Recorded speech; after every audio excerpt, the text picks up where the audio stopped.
settlement called Clearwater. This is our first little photo opportunity. We're going to stop and take some snapshots.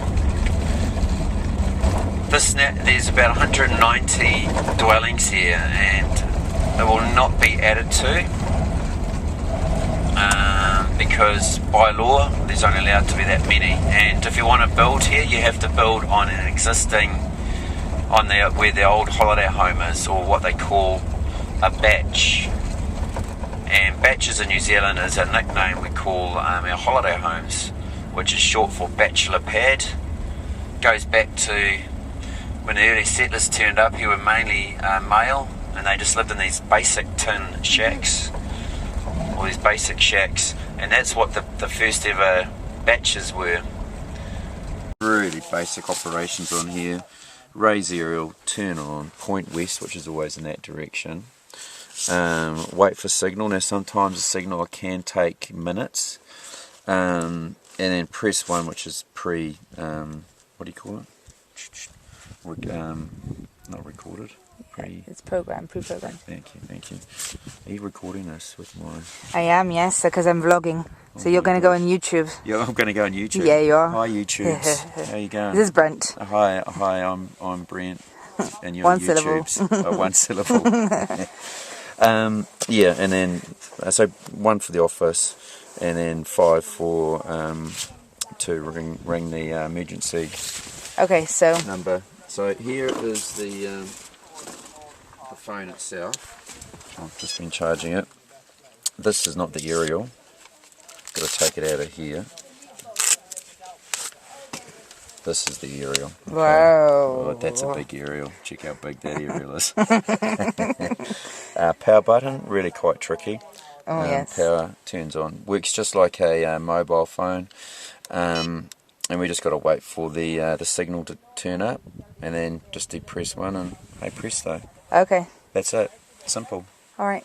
Thanks, man. Alright, cool. with that? Yes. Bye, YouTubes. Bye. Check this out. Okay, guys, I'm pretty sure I have landed in heaven. Look at this. Holy crap. This is amazing. So beautiful. Are you having the most worst time ever, Kai? Good to see they're listening to you. Yeah, I know. You're rude. I just asked you a question. Sorry? Your rudeness is going to come out on YouTube. No, please, no. I said, are you having the most worst time ever? It's the most worst timest ever. Horrendous, isn't it? Look at this view. Where did he bring us? I swear we just paid to be put in a concentration camp. I could do some fishing here. But anyway, yeah, so they had to cast their net and accept female riders. Females, I don't know, shocking. Encroaching into the male domain. Oh. Excuse me. Yeah. That got them in so much trouble.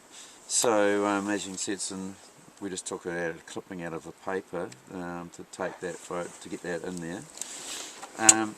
Here's what it actually looks like. This is everything that you see here is the physical stuff of the buildings.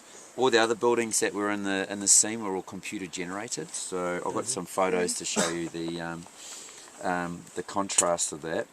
But you can see the gates there. Take note of that split rock. Remember split rock, because I'm going to show you when we get closer and you get a better idea of where everything is. And of course the mountains in the background. Oh, You can see the mountains in the background, eh? Sorry YouTubes, no mountains today, it's a bit of a bugger. That's YouTube's direct line to it. I just want to point that out. Hotline. Yeah, to my high HQ.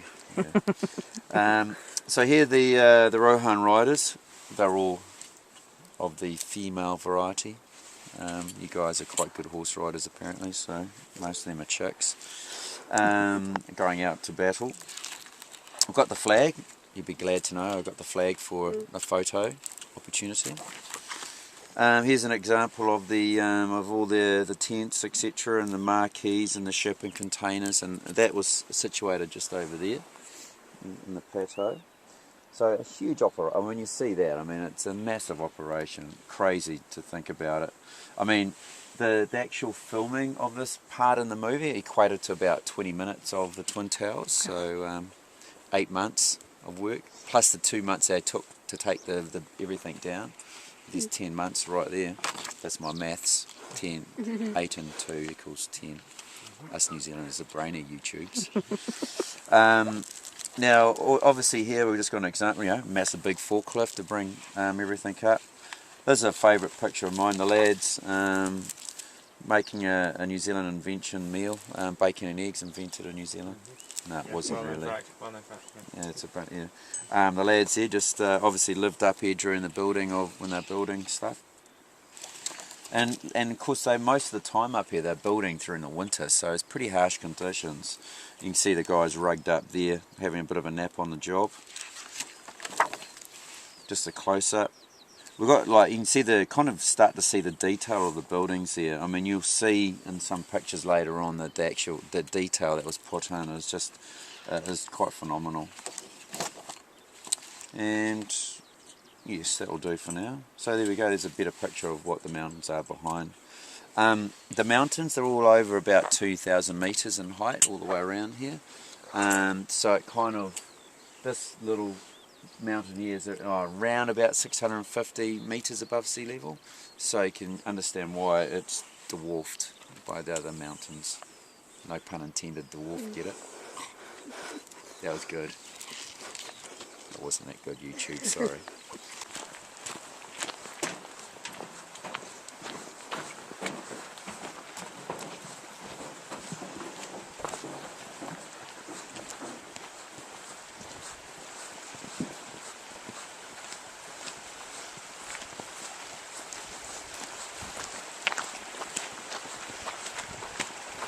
We'll add more than one. That's what I was looking at. I was like, yeah. Maximum load, 1 person. Ooh. oh God. Don't get on the pipe. Oh.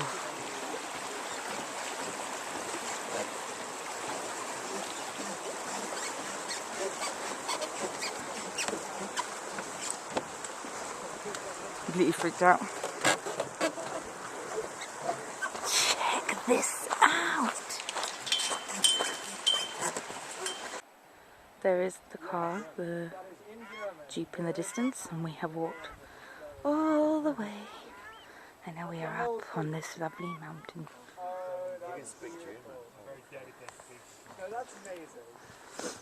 If any of you guys want me to take a photo of you taking, I can do that. Yeah, thank you. Okay. Check this out.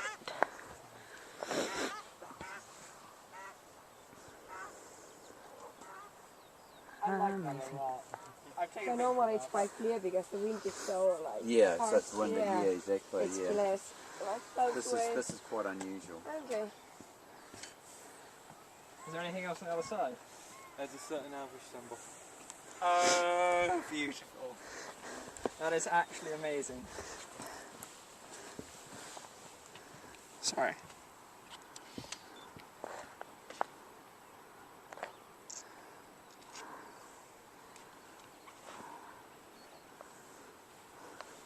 I didn't bring a pen.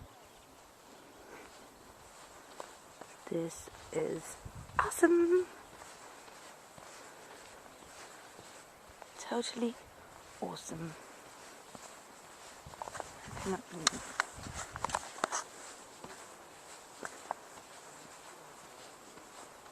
Yeah, I've decided I've got to come back. Sure, this is the most awesome place ever. It's the most beautiful country I've ever been to. I love it so much.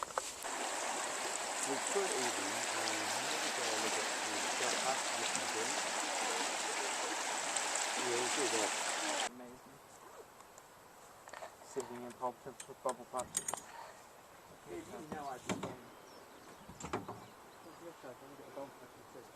This is where we're going to have our picnic, Yeah, overlooking this view. Isn't it beautiful? That would be the true fan. And we got to got to this It's clearing. club down in Queenstown, one of the competitions, whoever do the most way out photo. It's beautiful. So I can't believe it. Look at that. 4 doctors got All the they fog is got clearing, totally nude and look, in the toilets. we climbed I up just there, walked in, which had a now look doesn't on look them. very big at all. Yeah, It looked one's huge pulling when the there balls were of no, another dude and pretending there's that nothing they around give it, but them a blowy. cool. And another dude was Slowly but surely, behind, bloody it's giving clearing, us- and we can And see. like, there's no inability. I don't know. It's It like- happened like in 20 minutes. Yeah, exactly. Just So, you amazing. can add, so those photos I was showing you guys, now you can see them. Yeah. Like, Yep. going, wow. You just see them around there. It's only, you only see one or whatever. So Peter Jackson, he is he's quite a he's done quite well out of the movie game. He's got a personal wealth of between $450 to $500 million, and just like you know most multi-millionaires, they got all the toys. Like he's got his own private jet, Gulfstream, which is a long-range Gulfstream. He can fly non-stop to LA. About 10,000, 11,000 kilometres. The Gulfstream itself was chartered, his plane was chartered to try and find MH70. The Malaysian flight that went missing off Australia somewhere apparently, which I've never found. And he's also, and I think this is to do with his thing for King Kong, because he obviously did a remake with Jack Black and all that, but he's got a thing for World War I fighter planes.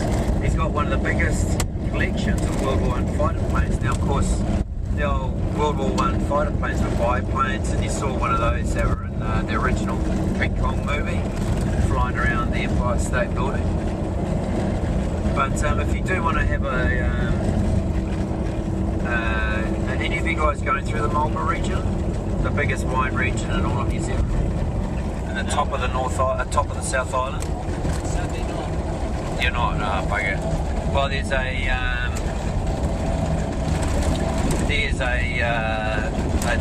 Omaka Heritage Centre, which is where his planes are housed, and Weta Workshop they did scenes built scenes around the fighter planes, and it's really quite well done. And Sir Peter Jackson's even got original paraphernalia from the Red Baron from World War I. And of course he's got various abodes around the world. Most recently he sold an apartment in Central Park, New York for a few $1 million, whatever it was. His main residence though is just north of Wellington. He's got a mansion in the Wairarapa Bush, which has got its own tunnel, underground tunnel, which leads to a replica of, do you know where? It's a shame. Bag End. He's got his own little man cave, which is Bag End.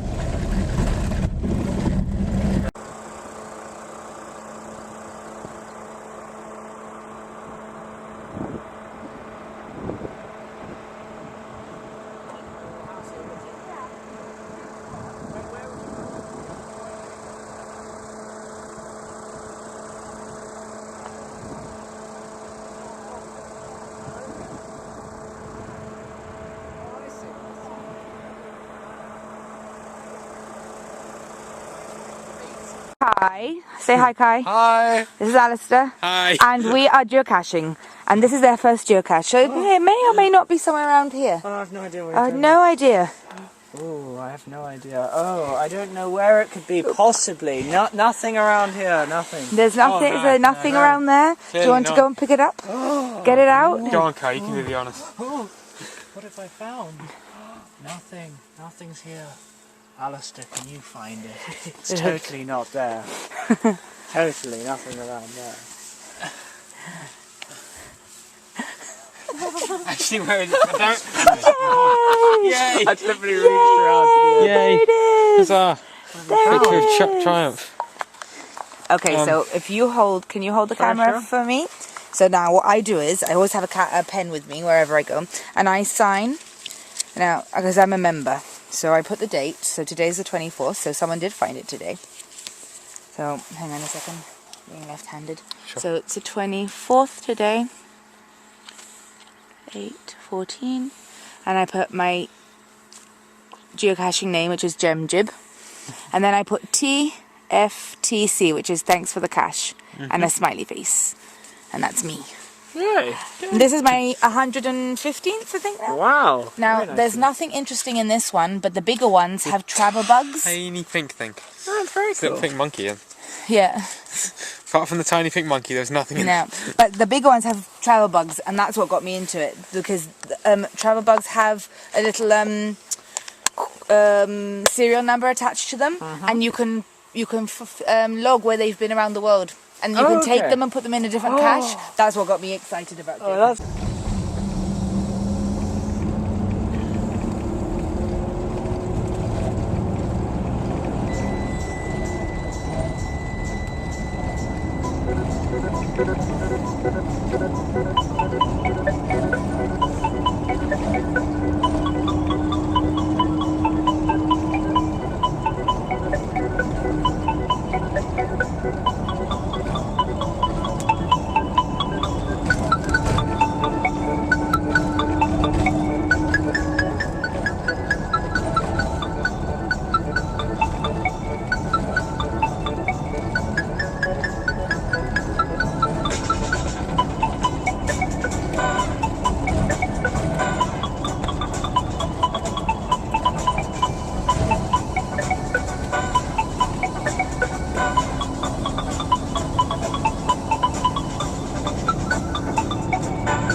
emotional day. I think we should go through the bus and find out what we learned today. I'll kick it off. I learned today that there is an app called geocaching. That's what I learned today. Kai, what did you learn today? I learned about the value of human life, true happiness, good friendship, good times. I learned. Yeah, that'll do. Yeah, that was good. That was good. Alistair, what did you learn today? I learned that sometimes Kai can be wrong, and that is a very special Oh, that's good. You only just said after 8 years, you learned that It's today. taken a long time to find a mistake. Far out, that's amazing. Johanna, what did you learn today? What is like pure like English friendship between males. And to round it off, Gemma, what did you learn today? There's just too many things, too much. I can't even begin to. Too many things. Too many things. It's been a wonderful day. Had a lovely time. Say that again. I think this is amazing. That's good. Well, there we go. That's a good roundup of what we learned today. We all took out of the day what we wanted to, basically, and some very educational thoughts there. I thought, especially with our two English friends, have bonded closer than they ever could have bonded. Now, having obviously, Stuart doesn't feel inferior anymore to Kai. Oh, sorry, Alistair. I've got a friend called Alistair Stewart.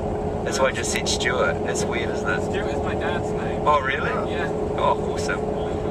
Stuart's a good guy, as you'd expect with a name like that, Alistair Stewart, you know. So, thank you very much, guys. It's been a pleasure taking you guys into Middle Earth. Hope you've enjoyed your time. It sounds like you kind of have, which is what I get a lot out of my job, ensuring that you guys have a great time. So that's my pat on the back, knowing that you guys have had a good time. I hope you guys come back here, actually. I invite you back to New Zealand and Christchurch. I think next time you guys come back, you could have little mini-me's with you. You could be cruising around with, yeah, man, poor Kai. I think poor mini-me's. I mean, you guys could just like have a camper van and cruising around, really, couldn't you? Not more time with him. Yeah, coming back. You two could adopt, maybe. Adopt a little mini-me. That'll be good.